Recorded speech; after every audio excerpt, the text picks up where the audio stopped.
فاطمه مسكين كفنانه امازيغيه من اكادير. عارف اكادير فيها الفنانه الامازيغيه بزاف. تقول لنا شكون هي فاطمه مسكين؟ فاطمه مسكين واحد السيده اللي هي متواضعه الحمد لله الشكر لله. مقيمه في اكادير، والمهنه ديالي هي فنانه ممثله مغربيه. والبدايه ديالي بديت في 2005 البدايه ديالي. اول عمل ليا كان العنوان ديال الفيلم تيهال من اخراج سي ابراهيم الشكيري، ومن بعد عاد جاو الاعمال الاخرين. الفيلم ديال البيسي ديال دوك؟ لا، مع نبيل عيوش، هذيك الشركه ديالنا ديال برودكسيون انيا. ومن تماك انطلقت هذيك هي الانطلاقه ديالي الاولى، هي داك الفيلم ديال تيهال. هو اللي عطاك الانطلاقه ديالها؟ تما هذاك هو الاول اللي بديت به، هذيك هي الوقفه الاولى ديالي امام الكاميرا. هو باش بديت. الحمد لله كاين الاعمال الاخرين، كاينه تيويزي، كاينه الحليب الاسود، كاينه 30 هذه ديال سميتو ديال التلفازه ياك؟ 30 مسلسلات. وعندي السيديات وداك الشيء. كاين عندي تلوحة الوالدين، عندي المشاركات ديالي في ايبيكس، اليس بوكات. كاين كم كبير من لا الحمد لله تقريبا ما شاء الله 40 عمل الحمد لله. 40 عمل ما بين المسلسل والافلام، ما بين المسلسلات وما بين الافلام ديال السيديات والتلفازه والسينما. وفاطمه مسكين والمسرح؟ المسرح نكذب عليك ما كرهتش، ما عزيز عليا المسرح. سمعت لك الفرصه؟ لا كنت بديت درت واحد التجربه، ولكن ما سلكتنيش، لان بحكم انا اللي مسؤوله على راسي، ما عنديش ما عندكش واحد اللي ما عنديش الوقت. والمسرح تيبغي الوقت، تيبغي الانسان يتفرغ للعمل ديالو في المسرح، وخاص تكون عندك الامكانيات.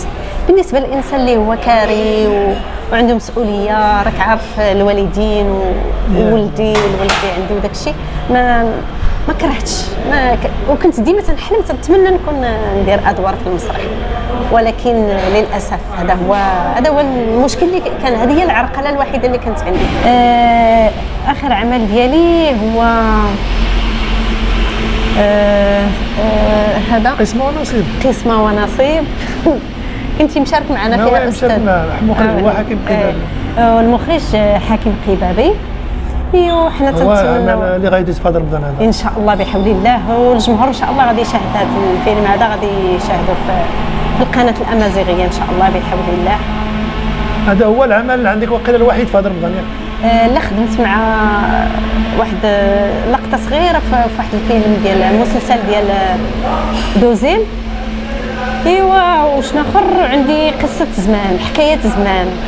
هادو هما الاعمال ديالك ديال هذا رمضان هذا ديال رمضان في الدراما الامازيغيه. انا تنحس باننا عندنا هادشي نقص بزاف كبير من الناحيه ديال الافلام الامازيغيه، ولا حتى بالدارجه ديالنا. واحد العمل في العام ما كافيش.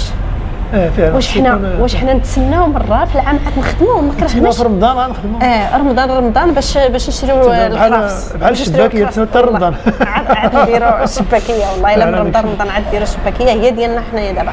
واش من العام للعام عاد ولا ما خدمش شي واحد ذاك العام، خصك تسنى حتى العام الجاي. انا كنهضر على راسي. انت كتعاني من انا من 2019 انا ما خدمتش.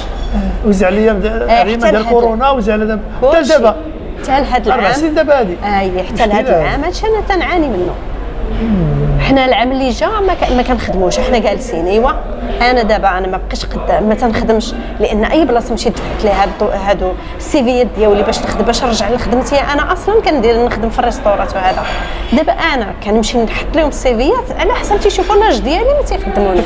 وانا دابا وليت معتمده على تصوير الافلام الا كان شي فيلم ولا شي حاجه. دابا كطلبوا باش يكونوا انتاجات الامازيغيه العام كامل. ما كرهناش. ما كرهناش حنا باش تكون فرص ديال العمل العمل بزاف. ما كرهناش حتى حنا نخدموا العام كامل، ماشي نخدموا مره في العام وين جاك العمل بحال دابا ها هما الاعمال كاينه، ولكن الا ما كاينش فيه الدور ما كايناش. انا ما خدمتش انا 4 سنين دابا ولا شحال ما كاين في هادشي، هذا هو المشكل دابا. وماشي غير انا اللي خص يكون عندك سورت الجهه ديال خص يكون الاعمال كنا اسوات بالقنوات الاخرين اللي كيخدموا العام كامل. ما كرهناش حنا نخدموا في الاعمال الاخرى. واش حنا فنان مغربي ما كاين الفرق ما بين الامازيغ. علاش حنا ما نخدموش في القنوات الاخرين؟ تتسناو حتى نخدموا في القناه الامازيغيه، ما خدمناش في القناه الامازيغيه.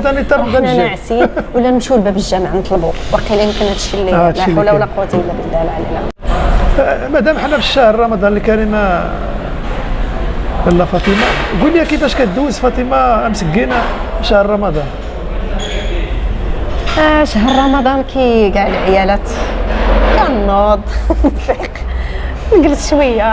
ما كيكون شي تيكون شويه ديال الكوزينه وديال ضروري الكوزينه خلاص راه كتخليها منين كتدخل انت تتجذب حتى تخرج منها. من وراهم تيكونوا التراويح خلاص سميتو صافي تتجي ثاني تحط اللي قسم الله الا غتعشى ولا ما غتعشاش، تمشي تهز شويه القران، تزيد ركيعات على اللي صليتي. المهم رمضان الانسان يدوز في الصلاه ديالو كيكون مقدس شويه.